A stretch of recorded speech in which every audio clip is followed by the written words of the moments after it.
General فیض حمید کیا عمران خان کے خلاف وعدہ معاف گواہ بنیں گے، اور یہ میچ فکس کیسے ہے بٹوین نون لیگ جنرل باجوہ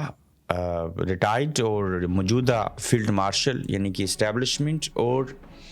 فیض حمید کے درمیان؟ دیکھیے، میں نے اس دن بھی بیان کیا تھا کہ جنرل فیض حمید کے بارے میں میں نے خود سنا، اور میرے ہی پروگرام میں اسحاق ڈار صاحب نے کہا تھا کہ انہوں نے معافیاں مانگی ہیں اور میاں محمد نواز شریف صاحب نے معاف کر دیا تھا، جس کے نتیجے میں جنرل باجوہ کو ایکسٹینشن ملی تھی، اور فیض حمید اور جنرل باجوہ نے مل کے عدم اعتماد عمران خان صاحب کے خلاف کروائی تھی۔ یہ نہ ایسے کرتے تو عمران خان کی حکومت نہ ختم ہوتی، اور عمران خان کی پیٹھ میں چھرا گھونپنے والے جنرل باجوہ اور فیض حمید دونوں تھے۔ اب اگر یہ دونوں عمران خان کو، پہلے نواز شریف صاحب کا کچمبر نکالا، پھر عمران خان صاحب کو لانے میں مدد کی، پھر انہی کے خلاف چلے گئے، اب ان کے ساتھ آئے، اور اب جنرل فیض حمید کو سزا ہو چکی اور جنرل باجوہ کو سزا دینے کی، کورٹ مارشل کرنے کی بات کی جا رہی ہے، مگر انہیں دبئی کے اندر جو ہے وہ منتقل کر دیا گیا، وہ کسی کی رضامندی سے چلے گئے۔ مولانا فضل الرحمان صاحب کا بیان جو انہوں نے ندیم ملک صاحب کے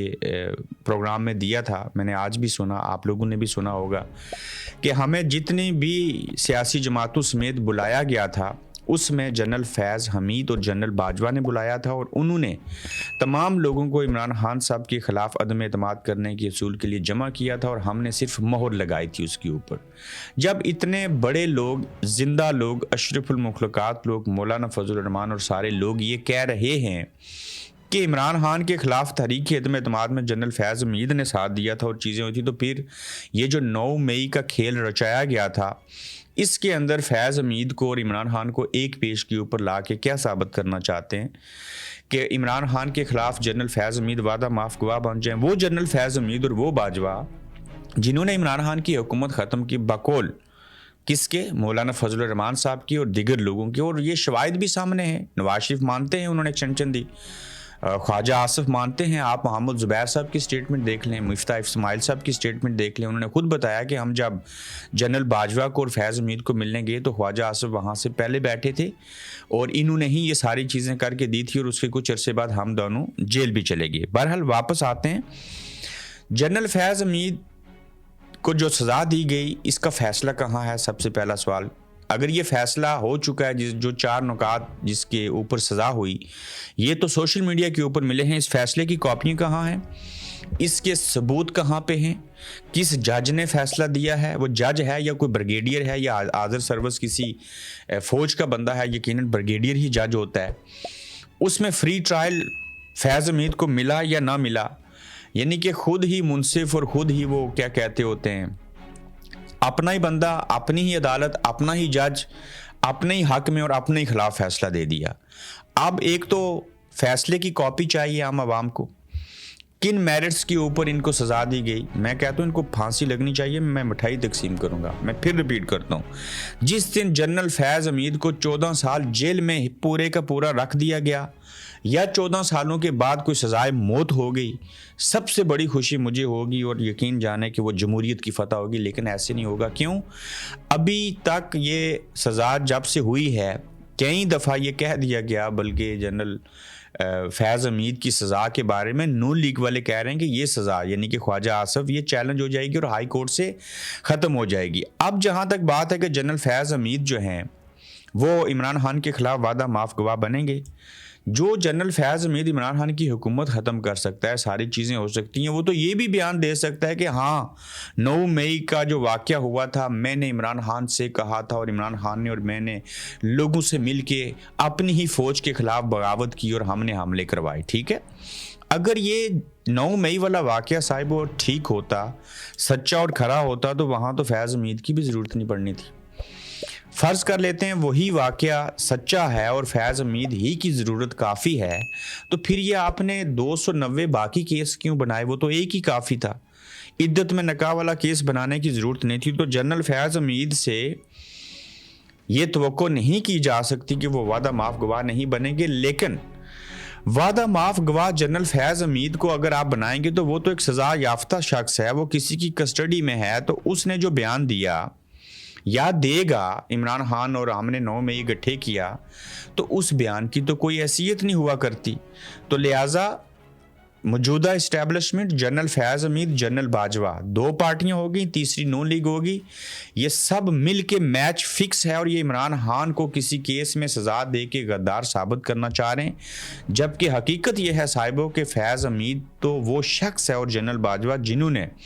عمران خان کے ساتھ رہ کے اندرون خانہ ان کی مخالفت کرتے ہوئے نہ صرف حکومت ختم کی تھی بلکہ جتنا نقصان ان دونوں نے پی ٹی آئی کو اور عمران خان کو پہنچایا اتنا شاید ہی کسی اور جرنیل نے ان کو پہنچایا ہو۔ نجم سیٹھی صاحب نے بڑی اچھی بات کی ہے اور یہ میچ ایسے ہی فکس ہے جیسے ضیاء الحق اور بھٹو صاحب کے حوالے سے چیزیں تھیں، ان کے خلاف بھی کوئی وعدہ معاف گواہ بنا تھا۔ دیکھیے 14 سال کی سزا اپیل میں ختم ہو سکتی ہے، نجم سیٹھی کہہ رہے ہیں یہ سزا اسی صورت میں ختم ہوگی اگر ان فیاض حمید کی وجہ سے کسی اور عمران خان کو سزا ہو جاتی ہے۔ میں اس میں ماضی کا حوالہ بھی دوں گا 1978 1989 کا، اس وقت بھی ایسے ہوا تھا اور یہ دنیا کا واحد ملک ہے مسلمان ہوتے ہوئے یہاں پہ ایسے ہوتا ہے۔ اگر یہ عمران خان کے ٹرائل میں وعدہ معاف گواہ بن جاتے ہیں تو پھر ان کو معاف کر دیا جائے گا جیسے بھٹو کے زمانے میں مسعود محمود کا ہوا تھا۔ دیکھیے مسعود محمود بھٹو صاحب کے خلاف وعدہ معاف گواہ بنا، جس نے گواہی دی جو غلط تھا اس کو معاف کر دیا گیا، بیرونی دنیا میں بھیج دیا، اور جس کے خلاف گواہی دی گئی اسے پھانسی پہ لٹکا دیا گیا۔ اب جنرل فیاض حمید کو 14 سال کی سزا ہو چکی اور وہ عمران خان کے خلاف جب وعدہ معاف گواہ بن کے، یہ بلیک میلنگ ہے، گواہی دیں گے تو ان کو صدر صاحب یا فوج جو ہے، بلکہ ہاں کہا بھی گیا ہے کہ جنرل فیاض حمید اگر معافی چاہتے ہیں تو وہ فیلڈ مارشل کے سامنے جو ہے استدعا کریں۔ تو کیا ہوگا کہ جب یہ وعدہ معاف گواہ بن جائیں گے، عمران خان کے خلاف گواہی دیں گے تو صاحب اس کے بعد جنرل فیاض حمید کو فیلڈ مارشل سے معاف کر دیں گے، یہ بیرونی دنیا میں جائیں گے جیسے کیانی، سحر شمشاد مرزا، رحیل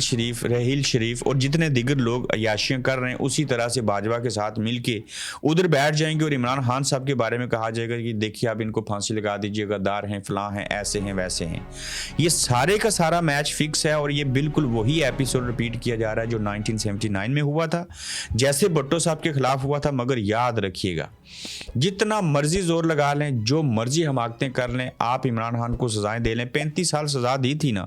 اتنا عرصہ تو شاید عمران خان زندہ بھی نہ رہ سکیں، تو اور کیا کریں گے، کس حد تک جائیں گے؟ خزانہ حالی ہے اور پوری دنیا کے اندر جو حالت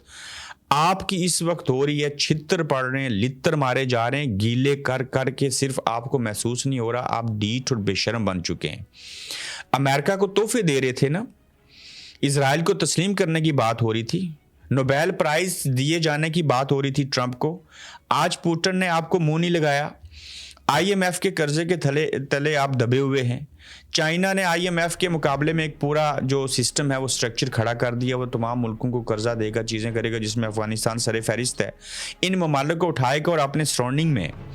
ان ممالک کو بہتر کر کے اپنی تجارت کو ٹھیک کرے گا، اور اس وقت امریکہ، اسرائیل اور برطانیہ جیسے ممالک جو ہیں وہ اکانومی میں سر فہرست نہیں ہیں، چائنا کا طوطی بولتا ہے۔ ان سب کو ایک طرف کریں اور جو چائنا کی صورتحال ہے اس سے آگے ہے، تو کیا پوٹن کے ساتھ جو آپ ملے، یہ پاکستان کے زوال کی بہت بڑی نشانی ہے صاحبو، کہ ترکمنستان کے اندر 40 منٹ تک deputy prime minister Ishaq Dar صاحب اور وزیر اعظم صاحب ناک میں انگلیاں دے کے بیٹھے رہے۔ آپ کے وزیر اور مشیر اور ملٹری اتاشی اتنے ڈفر ہیں کہ آپ کو 40 منٹ تک وہاں پہ بٹھایا اور اس کے بعد آپ چلے گئے، اور پوٹن سے جب باہر کہیں ملاقات ہوئی تو بس ہاتھ پکڑے رکھا، اور ملاقات اس طریقے سے باعزت طریقے سے نہیں ہو سکی۔ تو اس سے آپ کو لگتا نہیں ہے کہ دوستیاں کریں اور تحفے دیں امریکہ کو، اور پوٹن جو ہے وہ آپ کو سر کے اوپر بٹھائے، تو پوٹن کی جو تعلقات بھارت کے ساتھ ہیں وہ آپ کے ساتھ نہیں ہو سکتے۔ اور عمران خان کو کس چیز کی سزا ملی تھی؟ رجیم چینج کیوں ہوا تھا؟ چونکہ یہ ایک نیا سیٹ اپ بنا رہے تھے جس میں ایران تھا، پاکستان تھا، چائنا تھا اور رشیا تھا، اور جس میں افغانستان بھی شامل تھا، تو ان سب نے مل کے آگے چلنا تھا۔ تب بھی یہی ماڈل تھا کہ اپنی کرنسی آئی ایم ایف کے مقابلے میں اپنا بینک اور ساری چیزیں کی جائیں اور ہم دوسروں کے چنگل سے باہر نکلیں۔ تو اس چیز کو وجہ بنا کے امریکہ نے رجیم چینج کروا دیا۔ آج اب جس پوٹن سے مل رہے ہیں اور جو ذلت آپ کو دیکھنی پڑی ہے، کیا ایٹمی قوت پاکستان جو ہے اس کے وزیر اعظم کی یہ حیثیت اور اس طریقے سے چیزیں ہونی چاہیے، وہ تب ہوتا ہے کہ جب آپ عوامی مینڈیٹ لے کے نہ آئیں، جب آپ کے پاس طریقہ اور سلیقہ اور کانفیڈنس نہ ہو، جب آپ بھیک مانگنے والے ممالک کے اندر شامل ہوں۔ دیکھیں اسی ویڈیو کے اندر عمران خان بھی تو پوٹن سے مل رہا ہے نا،